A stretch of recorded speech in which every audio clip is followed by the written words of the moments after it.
Hi hello everybody Sumukha ಸೊಲ್ಯೂಷನ್ಸ್ಗೆ ತಮ್ಮೆಲ್ಲರಿಗೂ ಹಾರ್ದಿಕ ಸ್ವಾಗತ. ಸೊ ಇದು 1 ನವೆಂಬರ್ 2021ಗೆ ಸಂಬಂಧಿಸಿದ ಡೈಲಿ ನ್ಯೂಸ್ ಪೇಪರ್ ಅನಾಲಿಸಿಸ್ ಮತ್ತು MCQs. ಸೊ ಫ್ರೆಂಡ್ಸ್, ನಿಮಗೆಲ್ಲ ಗೊತ್ತಿರುವ ಹಾಗೆ ದ ಹಿಂದೂ, ಡೆಕಾನ್ ಹೆರಾಲ್ಡ್, ಪ್ರಜಾವಾಣಿ, ವಿಜಯ ಕರ್ನಾಟಕ ಹಾಗೂ ಗೌರ್ಮೆಂಟ್ ವೆಬ್ಸೈಟ್ಸ್ ಆದಂಥ ಪ್ರೆಸ್ ಇನ್ಫಾರ್ಮೇಷನ್ ಬ್ಯೂರೋ, ಸೊ ಇದಕ್ಕೆ ಸಂಬಂಧಿಸಿದ ಎಲ್ಲ ದಿನನಿತ್ಯದ ಮಾಹಿತಿಗಳನ್ನು ನಮ್ಮ ತಂಡವು ಕ್ರೋಢೀಕರಿಸಿ ನಮ್ಮ ಸ್ಟೂಡೆಂಟ್ಸ್ಗಳಿಗೆ ಹಾಗೂ ಆಸ್ಪಿರೆಂಟ್ಸ್ಗಳಿಗೆ ಇದರಿಂದ ಹೆಲ್ಪ್ ಆಗಲಿ ಅಂತ ಹೇಳುವಂಥ ಉದ್ದೇಶದಿಂದ ನಮ್ಮ ಈ ಚಾನೆಲ್ ಈ ಒಂದು ಇನ್ಫಾರ್ಮೇಷನ್ ಅನ್ನು ಸಾದರಪಡಿಸ್ತಾ ಇದೆ. ಸೊ ಇಷ್ಟು ಹೇಳ್ತಾ I will start the session. ಅದಲ್ಲದೆ ಯಾರಿಗೆಲ್ಲ ಈ ಒಂದು ಸೆಷನ್ಗೆ ಸಂಬಂಧಿಸಿದ ವಿಡಿಯೋಗಳು ಮತ್ತು PDF ಬೇಕಾಗ್ತದೆ, PDF ಆರ್ PPT ಬೇಕಾಗ್ತದೆ, ಡಿಸ್ಕ್ರಿಪ್ಷನಲ್ಲಿ ಇರುವಂಥ ನಮ್ಮ ಬ್ಲಾಗ್ ಸ್ಪಾಟ್ ಹಾಗೂ ಟೆಲಿಗ್ರಾಮ್ ಲಿಂಕ್ನ ಮೂಲಕ ನೀವು ಮಾಹಿತಿಯನ್ನು ಪಡ್ಕೊಬಹುದು. ಅದಲ್ಲದೆ ಯಾರಿಗೆಲ್ಲ ಅಕ್ಟೋಬರ್ಗಳ ವಿಡಿಯೋಸ್ಗಳು, ದಿನನಿತ್ಯದ ವಿಡಿಯೋಸ್ಗಳು ಮಿಸ್ ಆಗಿದೆ, ನಿಮಗೆ ವಿಶೇಷವಾಗಿ ಅಕ್ಟೋಬರ್ನ ಪ್ರತಿಯೊಂದು ಕ್ವೆಶನ್ಸ್ಗಳನ್ನು ಕೂಡ ಬೇರೆ ಬೇರೆ ಥೀಮ್ಗಳ ವಿಷಯ ಆಧಾರಿತವಾಗಿ ಅದನ್ನು ಗ್ರೂಪ್ ಮಾಡಿ ಇಡೀ ತಿಂಗಳ ಒಂದು ಗ್ಲಿಮ್ಸ್, ಅಂದರೆ ಇಡೀ ತಿಂಗಳ ಒಂದು ವಿಷಯ ವಸ್ತುವನ್ನು ನಿಮ್ಮ ಮುಂದೆ ನಾವು ಸದ್ಯದಲ್ಲೇ ಅದನ್ನು ಯೂಟ್ಯೂಬಲ್ಲಿ ಪ್ರಸ್ತುತಪಡಿಸ್ತೇವೆ. ಸೊ ಇಷ್ಟು ತಿಳಿಸ್ತಾ it is time to start the class. So ಮೊದಲನೇ ಪ್ರಶ್ನೆ ಹೀಗಿದೆ: On which subject mega bill of $1.85 trillion is being proposed in America? ಅಮೆರಿಕಾದಲ್ಲಿ $1.85 ಲಕ್ಷ ಕೋಟಿ ಬೃಹತ್ ಮಸೂದೆಯನ್ನು ಯಾವ ವಿಷಯದ ಮೇಲೆ ಪ್ರಸ್ತಾಪಿಸಲಾಗಿದೆ? ಸೊ ಇಲ್ಲಿ ಕರೆಕ್ಟ್ ಉತ್ತರ ಯಾವುದು ಅಂತ ಹೇಳಿದ್ರೆ ಆಪ್ಷನ್ ಸಿ, ಸಾಮಾಜಿಕ ಭದ್ರತೆ ಮತ್ತು ಹವಾಮಾನ ಬದಲಾವಣೆ. ಸೊ ಇಲ್ಲಿ ವಿಷಯ ನ್ಯೂಸಲ್ಲಿ ನಾವು ನೋಡಿರ್ಬೋದು ಬಂದಿರುವಂಥದ್ದು. ಪ್ರೆಸಿಡೆಂಟ್ ಜೋ ಬಿಡನ್ ಅವರು ಈ ಒಂದು ವಿಶೇಷವಾಗಿರುವಂಥ ಮೆಗಾ ಬಿಲ್ 1.85 ಟ್ರಿಲಿಯನ್ಗೆ ಸಂಬಂಧಿಸಿದಾಗೆ ಸಾಮಾಜಿಕ ಭದ್ರತೆ ಮತ್ತು ಹವಾಮಾನ ಬದಲಾವಣೆಗೆ ಸಂಬಂಧಿಸಿದ ಒಂದು ವಿಶೇಷವಾಗಿರುವಂಥ ಒಂದು ಬಿಲ್ಲನ್ನು ಪ್ರಸ್ತುತಪಡಿಸ್ತಾ ಇದ್ದಾರೆ. ಅದರ ಜೊತೆಯಲ್ಲಿ ಈ ಬಿಲ್ ಮುಂದೆ ಯೂನಿವರ್ಸಲ್ ಪ್ರೀ ಕಿಂಡರ್ಗಾರ್ಟನ್ ಇರ್ಬೋದು, ಅಂದರೆ ಶಿಶು ವಿಹಾರವನ್ನು ಒದಗಿಸುವುದಿರ್ಬೋದು, ಪೋಷಕರಿಗೆ ವಿಸ್ತರಿತ ಕ್ರೆಡಿಟ್ ಕಾರ್ಡನ್ನು ವಿಸ್ತರಿಸುವುದಿರ್ಬೋದು, ಒಬಾಮಾ ಕೇರ್ ಆಕ್ಟ್ ಅಡಿಯಲ್ಲಿ ಒಳಪಡುವವರಿಗೆ ಆರೋಗ್ಯ ಕೇರ್ ಪ್ರೀಮಿಯಂಗಳನ್ನು ಮತ್ತಷ್ಟು ಕಡಿಮೆ ಮಾಡುವುದಿರ್ಬೋದು, ಹಾಗೆಯೇ ಮಿಲಿಯನ್ ಆರೋಗ್ಯ ಘಟಕಗಳನ್ನು ನಿರ್ಮಿಸುವುದು ಮುಂತಾದ ಸಮಸ್ಯೆಗಳು ಹಾಗೂ ಕಡಿಮೆ ಆದಾಯದ ವಸತಿ ಮತ್ತು ಕಾರ್ಮಿಕರಿಗೆ ಸಂಬಂಧಿಸಿದ ತರಬೇತಿ ಮತ್ತು ಉನ್ನತ ಶಿಕ್ಷಣ, ಸೊ ಈ ಎಲ್ಲ ವ್ಯಾಪ್ತಿಯು ಕೂಡ ಇದರಡಿಯಲ್ಲಿ ಬರುವಂಥದ್ದು. ಸೊ ಇದು ಬೇಸಿಕಲಿ ಸೋಷಿಯಲ್ ಸೆಕ್ಯೂರಿಟಿ ಮತ್ತು ಕ್ಲೈಮೇಟ್ ಚೇಂಜ್ನ ನಾನಾ ಅಂಶಗಳಿಗೆ ಒಳಪಟ್ಟಂತೆ ಈ ಒಂದು ಬಿಲ್ ಹಲವಾರು ಯೋಜನೆಗಳನ್ನು ಈ ಮೂಲಕ ಹಮ್ಮಿಕೊಳ್ಳಲಿಕ್ಕಿದೆ. ಎರಡನೇ ಪ್ರಶ್ನೆ: ಅಭಿವೃದ್ಧಿ ಹೊಂದಿದ ಮತ್ತು ಅಭಿವೃದ್ಧಿಶೀಲ ರಾಷ್ಟ್ರಗಳ ಐತಿಹಾಸಿಕ ಇಂಗಾಲದ ಡೈಆಕ್ಸೈಡ್ ಹೊರಸೂಸುವಿಕೆಯನ್ನು ಪಟ್ಟಿ ಮಾಡುವ ಭಾರತೀಯ ಹವಾಮಾನ ತಜ್ಞರು ಅಭಿವೃದ್ಧಿಪಡಿಸಿದ ವೆಬ್ಸೈಟ್ನ ಹೆಸರೇನು ಅಂತ ಇದೆ. What is the name of the website that is developed by the Indian climate experts that list the historical carbon dioxide emissions of developed and developing nations? So here the right answer is option C, that is Climate Equity Monitor website ಅಂತ ಹೇಳುವಂಥದ್ದು. So ಇಲ್ಲಿ ನಾವು ನೋಡ್ಬೋದು climate equity monitor website ಅಂತ ಹೇಳುವಂಥದ್ದು. ಇದನ್ನು ಕನ್ಸೆಪ್ಚುವಲೈಸ್ ಮತ್ತು develop ಮಾಡಿದ್ದು ಯಾರು ಅಂತ ಹೇಳಿದ್ರೆ it is develop by the climate change group at the MS Swaminathan research foundation. So MS Swaminathan research ಸಂಶೋಧನಾ ಕೇಂದ್ರ ಚೆನ್ನೈಯಲ್ಲಿರುವಂಥ ಕ್ಲೈಮೇಟ್ ಚೇಂಜ್ ಗ್ರೂಪ್ ಅಂತ ಹೇಳುವಂತಹ ಒಂದು ಅಂಗಸಂಸ್ಥೆ ಮತ್ತು natural sciences and engineering department at the national institute of advance studies Bengaluru. So national institute of advance studies ಬೆಂಗಳೂರಿನಲ್ಲಿ ಇರುವಂಥದ್ದು. So ಈ ಸಂಸ್ಥೆ ಅದರ ಜೊತೆಗೂಡಿ MS ಸ್ವಾಮಿನಾಥನ್ ರಿಸರ್ಚ್ ಫೌಂಡೇಶನ್ನ ಕ್ಲೈಮೇಟ್ ಚೇಂಜ್ ಗ್ರೂಪ್ ಅಂತ ಹೇಳುವಂಥ ಈ ಎರಡು ಜಂಟಿ ಸಂಸ್ಥೆಗಳು ಒಟ್ಟು ಸೇರಿ ಈ ಕ್ಲೈಮೇಟ್ ಇಕ್ವಿಟಿ ಮಾನಿಟರ್ ವೆಬ್ಸೈಟ್ ಅನ್ನು ಅದು ಕನ್ಸೆಪ್ಚುವಲೈಸ್ ಮಾಡಿದೆ, ಅಂದರೆ ಅದನ್ನು ಪ್ರಸ್ತುತಪಡಿಸಿದೆ. ಈಗ ಇದರ ಉದ್ದೇಶ ಏನು? ಪ್ರಮುಖವಾಗಿ ಐತಿಹಾಸಿಕ ಒಂದು ಇಂಗಾಲದ ಡೈಆಕ್ಸೈಡ್ಗೆ ಸಂಬಂಧಿಸಿದ ಹೊರಸೂಸುವಿಕೆ. It list the historical carbon dioxide emissions of developed countries. Historical, ಐತಿಹಾಸಿಕ ಅಂದ್ರೆ ಏನು? ಬಹಳಷ್ಟು ವರ್ಷಗಳ ಹಿಂದೆ ಏನು ಈ ಪರಿಸರದಲ್ಲಿ ಈಗ ಇಂಗಾಲದ ಡೈಆಕ್ಸೈಡ್ ಕ್ರೋಢೀಕರಿಸಿದೆ, ಸೊ ಅದರ ಮಾಹಿತಿಯನ್ನು ಕೂಡ, ಅಂದ್ರೆ ಅಭಿವೃದ್ಧಿ ಹೊಂದಿದ ದೇಶಗಳ ಈ ಒಂದು ಐತಿಹಾಸಿಕ ಒಂದು ಒಟ್ಟು ಹೊರಸೂಸುವಿಕೆ ಎಷ್ಟಾಗಿದೆ, ವರ್ಷದಿಂದ ಎಷ್ಟಾಗ್ತಾ ಇದೆ, ಸೊ ಇದೆಲ್ಲವನ್ನು ಕೂಡ ಈ ಒಂದು ಸಂಸ್ಥೆ ತನ್ನ ಒಂದು ವೆಬ್ಸೈಟ್ನ ಮೂಲಕ ಅದು ಪ್ರಕಟಿಸ್ತದೆ. So basically it list the historical carbon dioxide emissions of the developed countries and also of the developing countries. So ನಿಮಗೆಲ್ಲ ಗೊತ್ತಿರುವ ಹಾಗೆ India is the third largest emitter of carbon emissions annually. So ವಾರ್ಷಿಕವಾಗಿ ನಮ್ಮಲ್ಲಿರುವಂಥ, ಅಂದರೆ ಭಾರತದಲ್ಲಿರುವಂಥ ಇಂಗಾಲದ ಇಂಗಾಲದ ಹೊರಸೂಸುವಿಕೆ ಇದೆಯಲ್ಲ, ಆ ನಿಟ್ಟಿನಲ್ಲಿ ನೋಡಿದರೆ ಭಾರತವು 3ನೇ ಸ್ಥಾನದಲ್ಲಿದೆ. ಬಟ್ ಐತಿಹಾಸಿಕವಾಗಿರುವಂತಹ ಹೊರಸೂಸುವಿಕೆಯ ಒಂದು ವಿಷಯವನ್ನು ಗಮನದಲ್ಲಿಟ್ಟುಕೊಳ್ಳುವಾಗ ಭಾರತ 6ನೇ ಸ್ಥಾನದಲ್ಲಿದೆ. And when accounting for the size of its population, it is among the lowest per capita emitters. So, ಅಂದರೆ ಹೆಚ್ಚಿನ ಅಭಿವೃದ್ಧಿ ಹೊಂದಿದ ರಾಷ್ಟ್ರಗಳು ಈ ಐತಿಹಾಸಿಕ ಇಂಗಾಲದ ಡೈಆಕ್ಸೈಡ್ನ ಹೊರಸೂಸುವಿಕೆಯಲ್ಲಿ ಅದು ತುಂಬಾನೇ ಭಾಗಿಯಾಗಿದೆ ಅಂತ ಹೇಳಿ ಇದು ಸೂಚಿಸುವಂಥದ್ದು. So, this is about the so-called Climate Equity Monitor, which is a website that is developed by the M.S. Swaminathan Research Foundation, Chennai, and the National Institute of Advanced Studies, Bengaluru. 3ನೇ ಪ್ರಶ್ನೆ, IUCN international union for conservation of nature ಅಂತ ಹೇಳುವಂತಹ ಸಂಸ್ಥೆಯ ಕೆಂಪು ಪಟ್ಟಿಯ ಪ್ರಕಾರ ಸಿಂಧೂ ನದಿಯ ಡಾಲ್ಫಿನ್ನ ಸ್ಥಿತಿ ಏನು ಅಥವಾ ಆ ಸ್ಟೇಟಸ್ ಏನು ಅಂತ ಹೇಳಿ. What is the status of Indus river dolphin as per the IUCN's red list of the threatened species? So ಇಲ್ಲಿ ಕರೆಕ್ಟ್ ಉತ್ತರ ಯಾವುದು ಅಂತ ಹೇಳಿದ್ರೆ ಎಂಡೇಂಜರ್ಡ್ ಅಥವಾ ಅಳಿವಿನಂಚಿನಲ್ಲಿದೆ ಅಂತ ಹೇಳುವಂತ ಆ ಪಟ್ಟಿಯಲ್ಲಿ ಇರುವಂಥದ್ದು ಯಾವುದು? ಸಿಂಧೂ ನದಿ ಡಾಲ್ಫಿನ್ಗೆ ಸಂಬಂಧಿಸಿದ ಒಂದು ಸ್ಟೇಟಸ್. ಸೊ ಇದು ವಿಷಯ ಯಾಕೆ ಈಗ ಬಂದಿದೆ ನ್ಯೂಸಲ್ಲಿ? ಯಾಕಂದ್ರೆ ನಿಮ್ಗೆಲ್ಲ ಗೊತ್ತಿರುವ ಹಾಗೆ ನಮ್ಮ ವಿಡಿಯೋಗಳು ದಿನನಿತ್ಯದ ನ್ಯೂಸ್ಗೆ ಸಂಬಂಧಿಸಿದ ವಿಷಯಾಧಾರಿತವಾಗಿ ನಾವು MCQsಗಳನ್ನು ಅಥವಾ ವಸ್ತುನಿಷ್ಠ ಮಾದರಿಯ ಪ್ರಶ್ನೆಗಳನ್ನು ಸಿದ್ಧಪಡಿಸುವಂಥದ್ದು. ಸೊ ಈ ಪ್ರಶ್ನೆಗೆ ಸಂಬಂಧಿಸಿದಾಗೆ ಏನು ನ್ಯೂಸಲ್ಲಿ ಬಂದಿದೆ ಅಂತ ಹೇಳಿದ್ರೆ, the census of one of the world's most threatened species, that is the Indus River dolphin, a freshwater dolphin that is found in river Beas, is all set to commence in the winter as a part of the project by the center. So Indus ನದಿಯ ಉಪನದಿ ಆಗಿರುವಂತಹ ಬಿಯಾಸ್ ನದಿ ಅಥವಾ ಬೀಸ್ ನದಿ ಅಂತ ಏನಿದೆ, ಈ ನದಿಯಲ್ಲಿ ವಿಶೇಷವಾಗಿ ಕಂಡುಬರುವಂತಹ ಒಂದು ಡಾಲ್ಫಿನ್ ಇದು ಇಂಡಸ್ ರಿವರ್ ಡಾಲ್ಫಿನ್ ಅಂತ ಹೇಳಿ ಹೆಸರು. ಸೊ ಇದು ತುಂಬಾನೇ ಅಳಿವಿನಂಚಿನಲ್ಲಿರುವಂತಹ ಒಂದು ಪ್ರಭೇದವಾಗಿದೆ. ಡಾಲ್ಫಿನ್ನ ಪ್ರಭೇದಗಳಲ್ಲಿ ಇದು ಕೂಡ ಒಂದು ಅಳಿವಿನಂಚಿನಲ್ಲಿರುವಂತಹ ಪ್ರಭೇದ ಅಥವಾ ಎಂಡೇಂಜರ್ಡ್ ಸ್ಪೀಶೀಸ್ ಅಂತ ಹೇಳುವಂಥದ್ದು. ಸೊ ಇದರ ಒಂದು ಜನಗಣತಿಯನ್ನು ಮಾಡಲಿಕ್ಕಿದ್ದಾರೆ. Okay, it is all set to commence in the winter as a part of the project by the center. So the Indus River dolphin is classified as endangered by the IUCN. So ಇದು ಅಳಿವಿನಂಚಿನಲ್ಲಿರುವಂತಹ ಒಂದು ಪಟ್ಟಿಯಲ್ಲಿರುವಂತಹ ಒಂದು ಪ್ರಭೇದ ಸಿಂಧೂ ನದಿ dolphin ಅಂತ ಹೇಳುವಂತ ಈ ಒಂದು dolphin. So basically Ganga ನದಿ ಡಾಲ್ಫಿನ್ ಮತ್ತು ಸಿಂಧೂ ನದಿ ಡಾಲ್ಫಿನ್ ಅಂತ ಹೇಳುವಂಥದ್ದು. ಓಕೆ, ಇನ್ನೊಂದು ಇರಾವಡಿ ಡಾಲ್ಫಿನ್ ಅಂತ ಇದೆ, ಅದು ಬರ್ಮಾದಲ್ಲಿ ಇರುವಂಥದ್ದು. ಅದೇನೇ ಇರಲಿ, ಈಗ ನಮ್ಮ ದೇಶಕ್ಕೆ ಸಂಬಂಧಿಸಿದಾಗೆ ಈ 2 ಡಾಲ್ಫಿನ್ಗಳನ್ನು ಕಾಣಬಹುದು, ಒಂದು ಗಂಗಾ ನದಿ ಡಾಲ್ಫಿನ್ ಮತ್ತು ಸಿಂಧೂ ನದಿ ಡಾಲ್ಫಿನ್ ಅಂತ ಹೇಳಿಬಿಟ್ಟು. ಸೊ ಇದರ ಒಂದು ಡಿಫ್ರೆನ್ಸ್ ಅನ್ನು ನಾವಿಲ್ಲಿ ಕಾಣಬಹುದು. ಇದು ಹೆಚ್ಚಾಗಿ ಗಂಗಾ ಮತ್ತು ಬ್ರಹ್ಮಪುತ್ರ ಮತ್ತು ಅದರ ಉಪನದಿಗಳಲ್ಲಿ ಹೆಚ್ಚಾಗಿ ಕಂಡುಬರುವಂಥದ್ದು. ಯಾವುದು? ಗಂಗಾ ನದಿ dolphin. Okay, it is primarily found in the Ganges and the Brahmaputra rivers and their tributaries. ಹಾಗೂ ಇದು ಭಾರತ, ಬಾಂಗ್ಲಾದೇಶ ಮತ್ತು ನೇಪಾಳದಲ್ಲಿ ಹೆಚ್ಚಾಗಿ ಕಂಡುಬರುವಂಥದ್ದು. ಇದರ IUCN ಸ್ಟೇಟಸ್ ಅನ್ನು ನೋಡಿದ್ರೆ ಇದು ಎಂಡೇಂಜರ್ಡ್ ಅಂದ್ರೆ ಅಳಿವಿನಂಚಿನಲ್ಲಿರುವ ಪಟ್ಟಿಯಲ್ಲಿ ಇರುವಂಥದ್ದು. ಹಾಗೂ ಈ ಗಂಗಾ ನದಿ ಡಾಲ್ಫಿನ್ ಇದೆಯಲ್ಲ, ಅದು ಭಾರತದ ರಾಷ್ಟ್ರೀಯ ಎಕ್ವಾಟಿಕ್ animal. You understood? It is considered as India's national aquatic animal. ಹಾಗೇನೆ ಇಂಡಸ್ ನದಿ ಡಾಲ್ಫಿನ್ ಅನ್ನು ನಾವು ಗಮನಿಸಿದ್ರೆ ಇದು ಆಗ್ಲೇ ಹೇಳಿದಾಗೆ ಇಂಡಸ್ ನದಿಯ ಒಂದು ಉಪನದಿ ಆಗಿರುವಂತಹ BS ನದಿಯಲ್ಲಿ ಹೆಚ್ಚಾಗಿ ಕಂಡುಬರುವಂಥದ್ದು. ಹಾಗೂ ನಮ್ಮ ಭಾರತ ದೇಶದಲ್ಲಿ ಇದು ಪಂಜಾಬ್ನಲ್ಲಿ ಕಂಡುಬರುವಂಥದ್ದು. It is a very small population which is found mostly in Punjab and in the lower parts of the Indus River in Pakistan. So Indus ನದಿಯ ಕೆಳಭಾಗದ ಪಾಕಿಸ್ತಾನದ ಆ ಒಂದು ವ್ಯಾಪ್ತಿಯಲ್ಲಿ ಬರುವಂತಹ ಭಾಗಗಳಲ್ಲೂ ಕೂಡ ಈ ಒಂದು ಇಂಡಸ್ ವಾಟರ್ ಡಾಲ್ಫಿನ್ ಅನ್ನು ಕಾಣಬಹುದು. ಇದರದ್ದು ಕೂಡ IUCN ಸ್ಟೇಟಸ್ ಇದೆಯಲ್ಲ, ಇದು ಎಂಡೇಂಜರ್ಡ್ ಅಂದ್ರೆ ಅಳಿವಿನಂಚಿನಲ್ಲಿರುವ ಪಟ್ಟಿಯಲ್ಲಿರುವಂಥದ್ದು. ಹಾಗೂ ಈ ಇಂಡಸ್ ರಿವರ್ ಡಾಲ್ಫಿನ್ ಇದೆಯಲ್ಲ, ಇದು ಪಂಜಾಬ್ ರಾಜ್ಯದ state aquatic animal. Is it clear? So ಇದಿಷ್ಟು ನೀವು ತಿಳ್ಕೊಂಡಿರಬೇಕು. ಈಗ IUCN ರೆಡ್ ಲಿಸ್ಟ್ ನ ಬಗ್ಗೆ ತಿಳ್ಕೊಳ್ಳುವಂತ ಪ್ರಯತ್ನ ಮಾಡುವ. ಸೊ IUCN ಅಂತ ಹೇಳಿದ್ರೆ international union for conservation of nature. So ಅಂತಾರಾಷ್ಟ್ರೀಯ ಒಂದು ಸಂಘಟನೆ ಇದು. ಪ್ರಕೃತಿ ಅಥವಾ ಪ್ರಕೃತಿಯ ಒಂದು ಸಂರಕ್ಷಣೆಗೆ ಸಂಬಂಧಿಸಿದ ಒಂದು ಸಂಸ್ಥೆ. ಹಾಗೂ ಇದು red list of threatened species ಅಂತ ಹೇಳುವಂತ ಒಂದು ಪಟ್ಟಿಯನ್ನು ಮೇಂಟೈನ್ ಮಾಡ್ಕೊಂಡು ಬರ್ತದೆ. ಇದು 1964ರಲ್ಲಿ ಇದು ಎಸ್ಟಾಬ್ಲಿಷ್ ಆಗಿರುವಂತಹ ಒಂದು ಸಂಸ್ಥೆ. ಹಾಗೂ ಬೇಸಿಕಲಿ ಇದು ವಿಶ್ವ ಹಾಗೂ ಜಾಗತಿಕವಾಗಿ ಪ್ರಾಣಿಗಳದು, ಅದೇ ರೀತಿ ಶಿಲೀಂಧ್ರಗಳದು, ಹಾಗೆ ಸಸ್ಯ ಪ್ರಭೇದಗಳ ಒಂದು ಸಂರಕ್ಷಣಾ ಸ್ಥಿತಿಗತಿಗಳನ್ನು ಇದು ಬೊಟ್ಟು ಮಾಡಿ ತೋರಿಸ್ತದೆ, ಅಥವಾ ಅದರ ಒಂದು ಸ್ಥಿತಿಗತಿಗಳನ್ನು ಅದು ತೋರಿಸುವಂಥದ್ದು.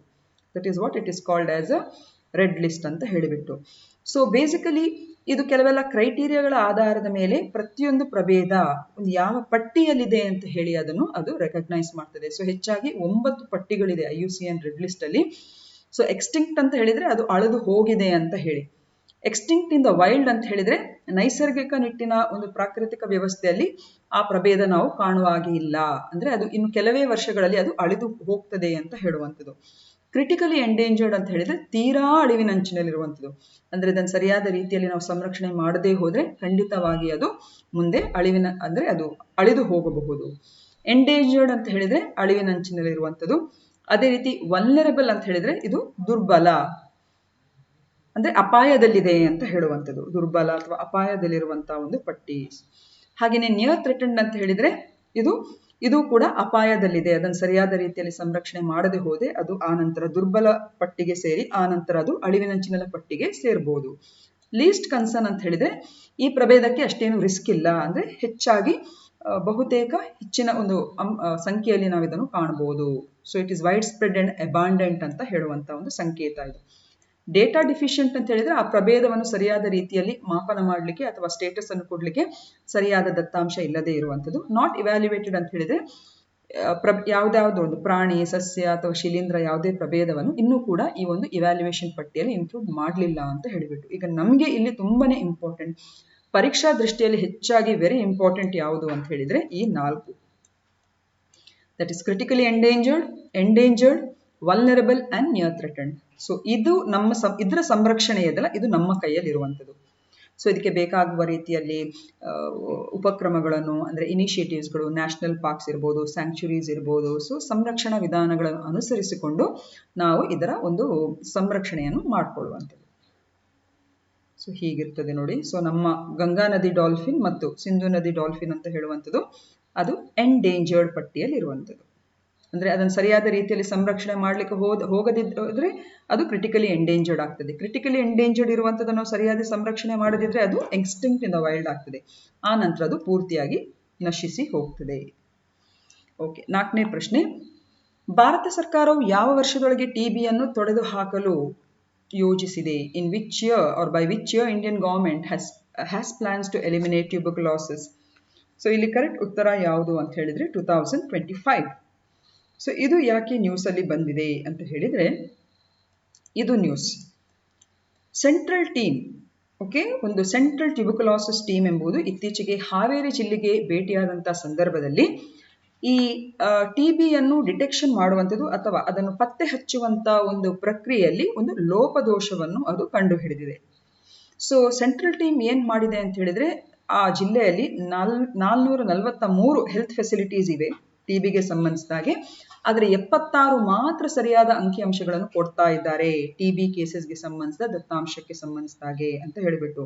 ಸೊ ಹಾಗಾಗಿ ಈ ರೀತಿಯಾಗಿ ಮಾಡಿದ್ರೆ ಖಂಡಿತವಾಗಿ ನಮಗೆ 4 ವರ್ಷಗಳಲ್ಲಿ ಏನು ಟಿಬಿಯನ್ನು ಡಿಟೆಕ್ಟ್ ಮಾಡಿ ಸಂಪೂರ್ಣವಾಗಿ ನಮ್ಮ ದೇಶದಿಂದ ಅದು ತೊಡೆದು ಹಾಕಬೇಕಂತ ಹೇಳುವಂತ ನಮ್ಮ ಗುರಿಗೆ ಇಂತಹ ಒಂದು ಪ್ರಕ್ರಿಯೆಗಳು ಅಡೆತಡೆಯಾಗ್ತದೆ ಅಂತ ಹೇಳುವಂತ ಒಂದು ವಿಷಯ ನಮ್ಮ ನ್ಯೂಸ್ ಪೇಪರ್ ಅಲ್ಲಿ ಬಂದಿತ್ತು.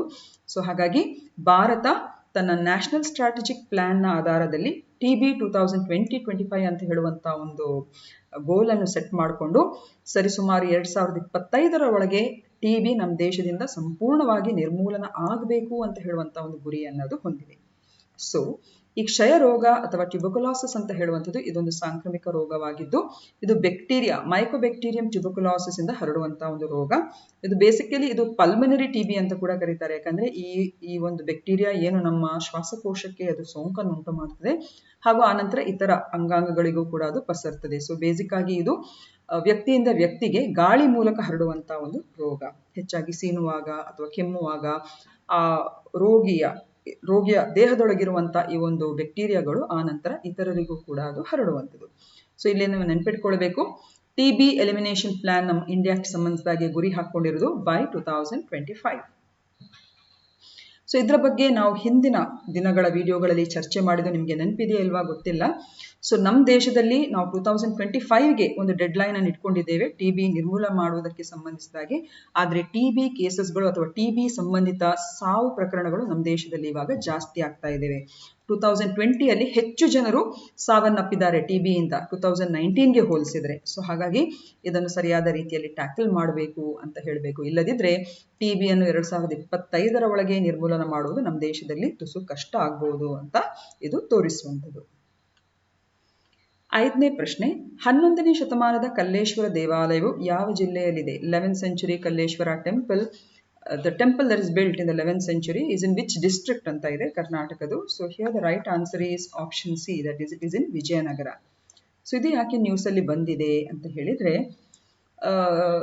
ಇದು ಪ್ರಜಾವಾಣಿಯಲ್ಲಿ ಬಂದಿರುವಂತ ನ್ಯೂಸ್. ಸೊ ಕಲ್ಲೇಶ್ವರ ದೇಗುಲ ಗೋಪುರ ಧ್ವಂಸ ಅಂತ ಹೇಳಿ ಒಂದು ಟೈಟಲ್ ಅಲ್ಲಿ ನ್ಯೂಸ್ ಐಟಮ್ ಅನ್ನು ನಾವು ಕಂಡಿದ್ದೇವೆ. ಸೊ ಐತಿಹಾಸಿಕ ಕಲ್ಲೇಶ್ವರ ದೇವಸ್ಥಾನದ ಗೋಪುರದ ಸ್ತೂಪವನ್ನು ಶನಿವಾರ ತಡರಾತ್ರಿ ನಿಧಿಗಳ್ಳರು ಧ್ವಂಸಗೊಳಿಸಿದ್ದಾರೆ ಅಂತ ಹೇಳುವಂತ ಒಂದು ಶಂಕೆ ವ್ಯಕ್ತವಾಗಿದೆ. ಸೊ ಈ ಒಂದು ದೇವಸ್ಥಾನದ ಬಗ್ಗೆ, ಈಗ ಇದು ನಮಗೆ ಐತಿಹಾಸಿಕ ಹಿನ್ನೆಲೆಯಲ್ಲಿ ಪರೀಕ್ಷೆಗೆ ಸಂಬಂಧಿಸಿದ ಕೇಳುವಂತ, ಇದು ಡ್ಯಾಮೇಜ್ ಆಗಿರುವ ಬಗ್ಗೆ ಅಂತಲ್ಲ, ಅಥವಾ ಈ ಒಂದು ನಿಧಿಗಳ್ಳತನದ ಬಗ್ಗೆ ನಮಗೆ ಅಷ್ಟೇನು ಲಗಾವಲ್ಲ ಪರೀಕ್ಷಾ ದೃಷ್ಟಿಯಿಂದ. ಬಟ್ ಈ ಒಂದು ದೇವಸ್ಥಾನದ ಹಿನ್ನೆಲೆ ಯಾವ ಜಿಲ್ಲೆಯಲ್ಲಿದೆ, ಯಾವ ಅರಸರಿಗೆ ಅದು ಸಂಬಂಧಿಸಿದು ಅಂತ ಹೇಳಿ ನಮಗೆ ಅದು ತಿಳ್ಕೊಳ್ಳುವಂತ ಯತ್ನ ಅಷ್ಟೇ ಇಲ್ಲಿ. ಸೊ ಗೋಪುರವನ್ನು the gopura stupa of the 11th century Kalleshwara temple, so ಸರಿಸುಮಾರು 11ನೇ ಶತಮಾನದ ಆಚೆಗೆ ಈ ದೇವಸ್ಥಾನದ ಒಂದು ನಿರ್ಮಾಣ ಆಗಿದೆ. ಹಾಗೂ ಇದು ಸರಿಸುಮಾರು ಕಲ್ಯಾಣ ಚಾಲುಕ್ಯ ರಾಜರಾದ ತ್ರಿಲೋಕ್ಯ ಮಲ್ಲ ದೇವ ಅಂತ ಹೇಳುವವರು ಇದನ್ನು ನಿರ್ಮಿಸಿದ್ದಾರೆ. Okay, somewhere around in 1057 AD. Okay, which among the following state do not celebrate its foundation day on November 1st? So ಈ ಕೆಳಗಿನ ಯಾವ ರಾಜ್ಯವು ನವೆಂಬರ್ 1ರಂದು ತನ್ನ ಸಂಸ್ಥಾಪನಾ ದಿನವನ್ನು ಆಚರಿಸುವುದಿಲ್ಲ, ತನ್ನ ರಚನೆಯ ದಿನ ಅಥವಾ ಸಂಸ್ಥಾಪನಾ ದಿನವನ್ನು ಆಚರಿಸುವುದಿಲ್ಲ? So here the right answer is option D, that is Maharashtra. So ಇಲ್ಲಿ ನಾವು ನೋಡ್ಬೋದು, ಮಹಾರಾಷ್ಟ್ರ ತನ್ನ ಸಂಸ್ಥಾಪನಾ ದಿನವನ್ನು 1st ಮೇಗೆ ಅದು ಆಚರಿಸುವಂಥದ್ದು.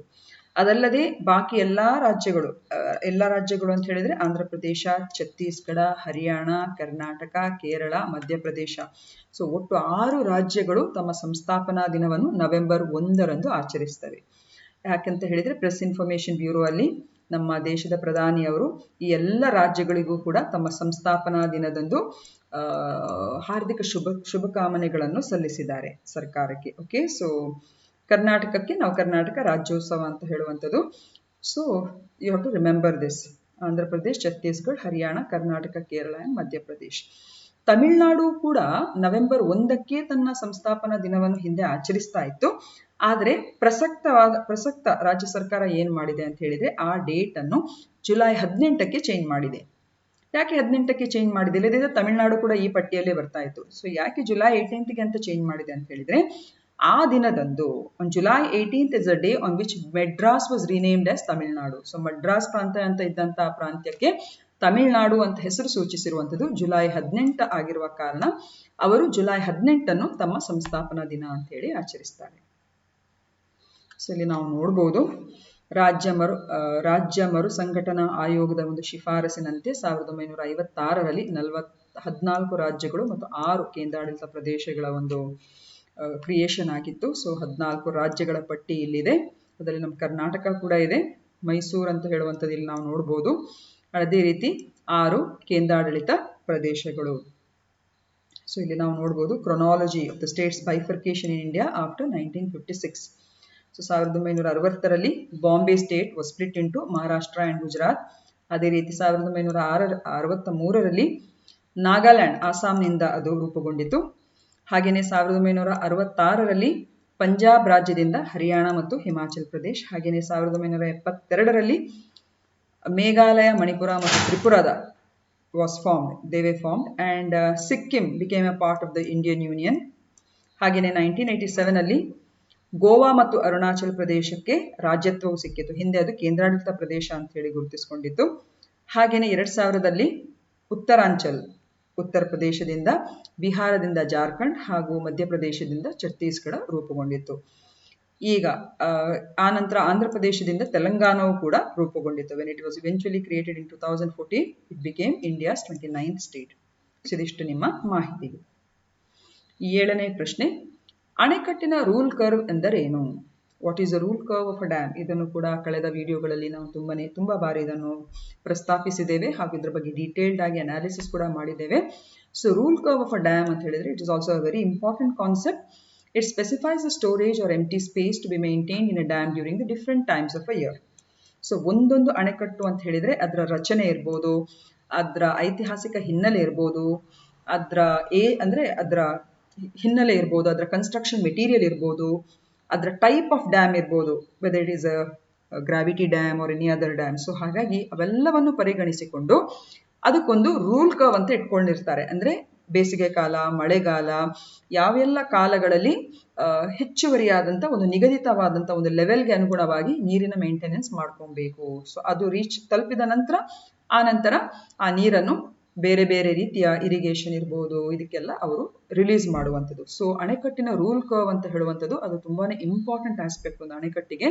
ಸೊ ಇದು ವರ್ಷದ ವಿವಿಧ ಸಮಯಗಳಲ್ಲಿ ಅಣೆಕಟ್ಟಿನಲ್ಲಿ ನಿರ್ವಹಿಸಬೇಕಾದಂತಹ ಸಂಗ್ರಹಣೆ, ನೀರಿನ ಸಂಗ್ರಹಣೆ ಬಗ್ಗೆ ಅದು ನಿರ್ದಿಷ್ಟಪಡಿಸುವಂತಹ ಒಂದು ಮೆಜರ್ ಆಗಿದೆ.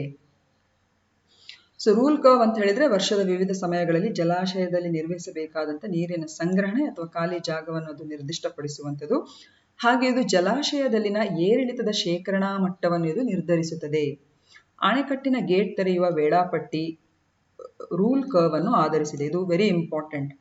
ಸೊ ಅಣೆಕಟ್ಟಿನ ಗೇಟ್ ತೆಗೆಯುವಾಗ ಏನು ನೀರನ್ನು ಬೇರೆ ಬೇರೆ ಉಪಯುಕ್ತತೆಗೆ ನಾವು ಉಪಯೋಗಿಸ್ತೇವೆ, ಅದು ಕೂಡ ಆ ರೂಲ್ ಕರ್ವ್ ಅಂದ್ರೆ ರೂಲ್ ಕರ್ವ್ ಅನ್ನು ತಲುಪಿದ ನಂತರ ಅವರಿಗೆ ಒಂದು ರೂಲ್ ಇರ್ತದೆ. ಅಂದ್ರೆ ಇಷ್ಟು ನೀರನ್ನು ಬಿಡುಗಡೆ ಮಾಡಬಹುದು ಅಂತ ಹೇಳಿಬಿಟ್ಟು. ಹಾಗೂ ಈ ರೂಲ್ ಕರ್ವ್ ಎಂಬುದು ಅಣೆಕಟ್ಟಿನ ಒಂದು ಸುರಕ್ಷತೆಗೆ ಸಂಬಂಧಿಸಿದ ಒಂದು ಕಾರ್ಯವಿಧಾನದ ಭಾಗವಾಗಿದೆ. It is very important.